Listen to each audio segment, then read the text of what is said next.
Hi, welcome back to the YouTube channel again. Having a bit of a session where I'm recording some deck techs and things, so there'll probably be another one or two go up this week at some stage. But today's one I decided to go back a bit to the old school. I'm still thinking about some of the new cards from Battle for Baldur's Gate, and I'll get some more of the deck techs up for them as well. But please watch the video I've posted the other day about what I found out about MTGO. I'll link it below this video as well, so you can just click on that and have a look at it. It's quite interesting, but I'll do another couple of Baldur's Gate ones later on and just have to go through the same system I've done on the last one. But once they hit MTGO, then hopefully we'll get some up. But anyway, I just go back to the old school today.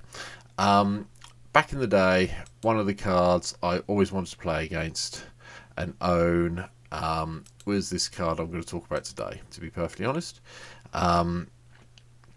I'm very excited I've managed to pick one up on MTGO now. So, without further ado, welcome to Marchesa, the Black Rose.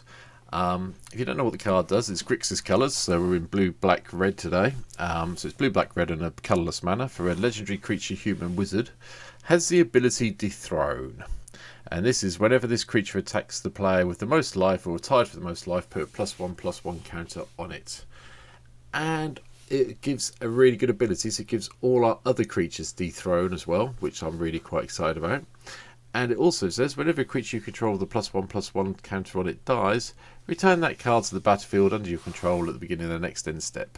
So what it means is if you keep attacking with your non-token creatures, so don't forget token creatures will vanish, keep attacking with them, they'll keep coming back. So I decided to try and play this out, and I decided to see what I could do with it. As usual, because of what it is, as a mythic creature, it's going to be expensive when it gets, well, it's not if it gets killed, it's when it gets killed. I had to do my usual selection of ramp. I did leave one out, but I've gone with the Tantalite, I've gone with the Mana Crypt, I've got the Soul Ring in, I've got the Armor Arcane Signet in. I've also added in the Talisman of Creativity, because that would help. Coalition Relic, Chromatic Lantern, which I like seeing when I'm playing a 3-colour deck, no matter what the format. And also Solemn Sim. Yes, it's a creature, but I count it as mana ramp for this deck, just so we can get it out there. So beyond that, what I'm trying to do is get creatures into play and use the ability from Marchesa to dethrone my opponent, and then if they get killed, they get killed. So I'm not sure this is going to work, but I'm going to try it this way. So I started with Iron Apprentice. It comes into battlefield with a +1/+1 counter on it, and when it dies, if it had any counters on it, put those counters on target creature you control. I thought it was worth trying this because I've got a feeling that this will just keep coming back and coming back and coming back if Marchesa's in play. I think. I haven't tested this yet, but that's how my brain seems to think it'll work. I've added in Baleful Strix, bit of flying, bit of death touch, can't beat that, and it gives you, replaces itself when it comes into play. Likewise, I've put in Body Dropper, because if we do have to sacrifice another creature, we can put some +1/+1 counters on it.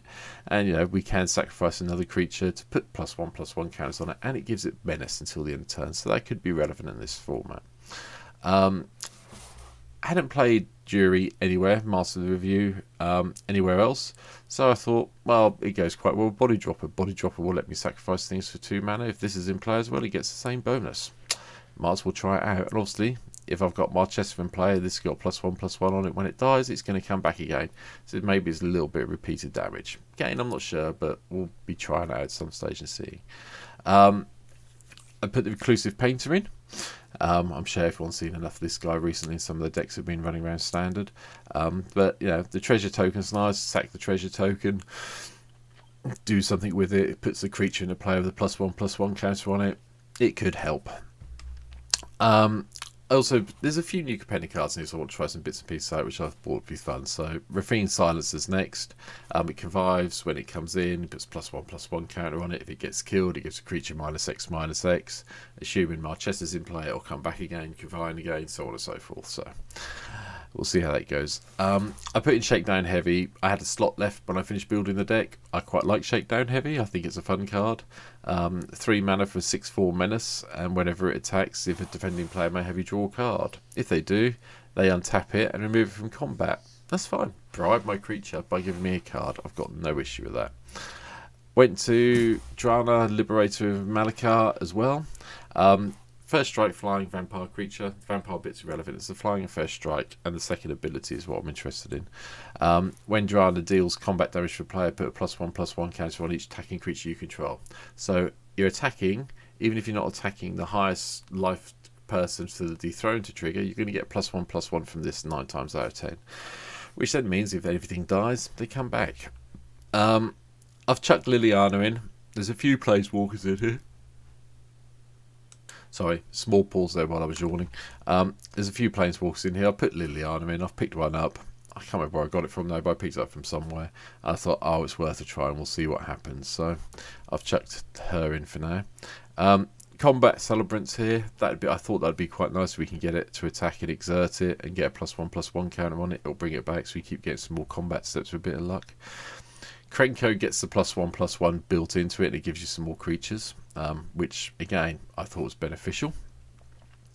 Ludwig, I think it's a 1/4 for 3 mana. It's not great, but it does say at the beginning of each player's end step that player may draw a card if a player other than you lost life this turn. So yeah, give it a try, see what happens. Judith's here because it bumps up our creatures, and whenever non-token creatures die, it pings someone, which I thought would be useful in this deck since we're going to be sacking creatures quite a lot. I've also put in Corpse Appraiser. I'm not sure if it belongs in Commander, to be honest. I don't know. I think it's worth trying in this deck to see what happens. I've chucked in a few clone effects, so the original clone, spark doubles here, purely because there are some things we may want to copy, maybe copying multiple Rafine silencers or shakedown heavies would be good. Gonti's in here because I've got black in the deck, and why wouldn't I play Gonti? So, and I'm sure we've all seen what that does.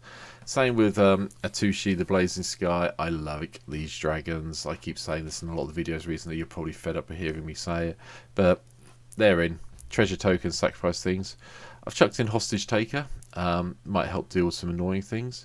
There's not many creatures on MTGO with Dethrone built in as well. I tried to find some. There is one glaring one that's missing, but it's about 12 tickets on MTGO, and I'm like, I'm not paying that for a common. But this guy, Dax Duplicate, was quite nice. Is another shapeshifter, and it has haste, and it comes in with Dethrone as well. So I figured I might as well try it out, and it was quite cheap on here, so that's good. I've put Kess Dissidence Mage in. We've got a few instants and sorceries.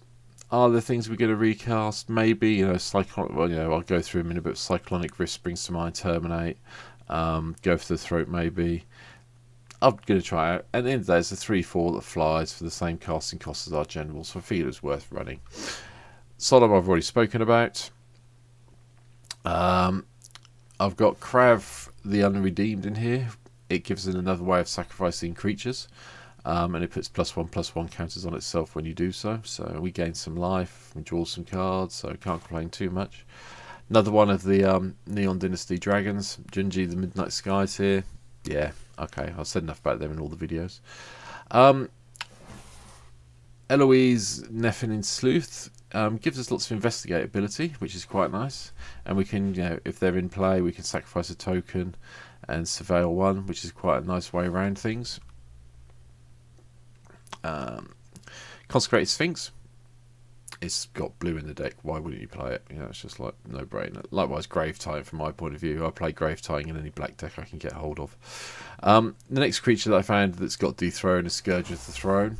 I think you might as well have this as well. This is a nice, gives you an additional combat phase as well, a bit like Combat Celebrant does. So that's gone in.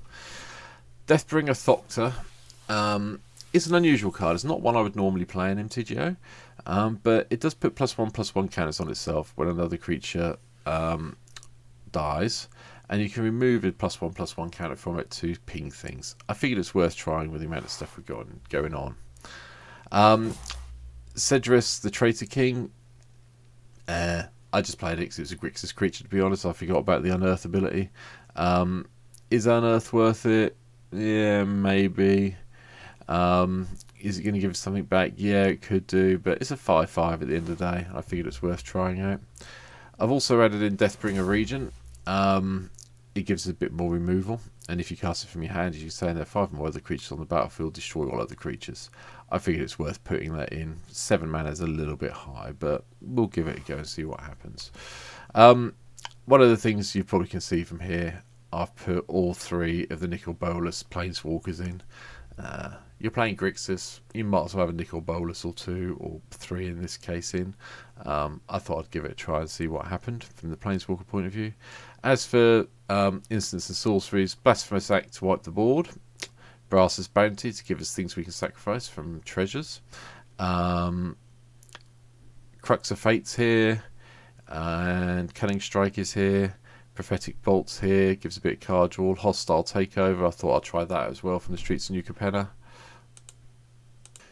But we'll try it and we'll see what happens. Sorry if there's a double thing there, I had to go and take a call while I was recording this, so apologies. So yeah, Hostile Takeover, and then beyond that, Damnation's here for some more removal, a bit like Crux of Fate is. Chain Reaction again gives us some more removal, which is quite nice. Do quite like Chain Reaction as a removal spell. Chaos Warp if we need to bounce something when we're being attacked. That's the reason for that really being in there. Then we've got Terminate, we've got Go for the Throat, Mana Drain to counter anything that's going to be dangerous for us to deal with, Cyclonic Rift, and it's a Grixis deck. I figured a Lightning Bolt would be fine in that deck. The only other thing I'll point out is I've got Dowsing Dragger in here, purely because I wanted to try it out, and you know, okay, give someone some 0/2 plant creatures with Defender, but you know, get some damage in. You know, if we can equip it to one of our flyers and get some damage in that way, we get to transform it and we get a nice land that gives us 3 mana every turn. And same thing with Armor of Aris. This kind of goes along with the whole dethrone +1/+1 counter ability. And you know, obviously when the creature dies it's equipped to, it'll have a +1/+1 on it, so it'll come back if we've got Marchesa in play. So that's it. That's really the deck in a nutshell.